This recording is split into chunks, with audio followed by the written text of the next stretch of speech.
გარეგანი ღვთისმსახურება, როგორც ხშირად ვამბობთ, რომელიც აუცილებელია, როგორ შეიძლება ხა გარეგანი მსახურება არ იყოს მნიშვნელოვანი და აუცილებელი.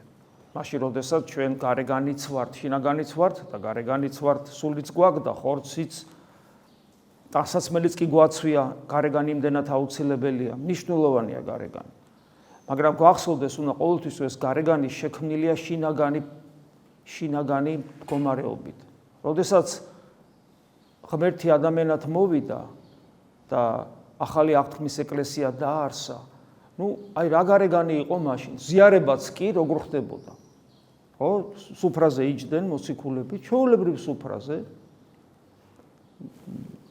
საკვებს იღებდნენ, სასდელს და ბოლოს საკვების და სასდელის მიღების ბოლოს იღებდნენ პურს და იღებდნენ ღვინოს, იმ მადლმოსილებით, რომელიც მათ ჰქონდათ ღმერთისგან მიცემული, იმ დროს უკვე ეკლესია იყო სულთმოფენობის მერე, ამ მადლმოსილებით, იმ წესით და იმ კანონით, როგორც ქრისტემ ასწავლა, აკურთხებდნენ ამ პურსა და ღვინოს და იღებდნენ სასდელის მერე.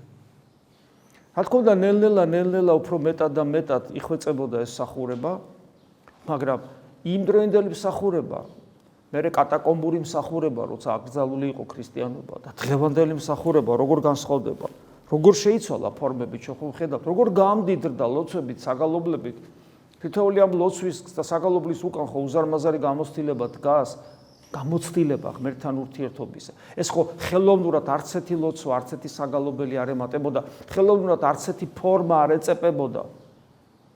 ხელოვნურად არ იძერწებოდა. არამედ თვით ტაძრის ფორმებიც კი ახლა ამის დრო არ არის, რომ ჩაუმავდეთ, ტაძრის ფორმებიც ყველაფერი იყო შინაგანი მდგომარეობის, სულიერი ცხოვრების გარეგანი გამოვლინებები.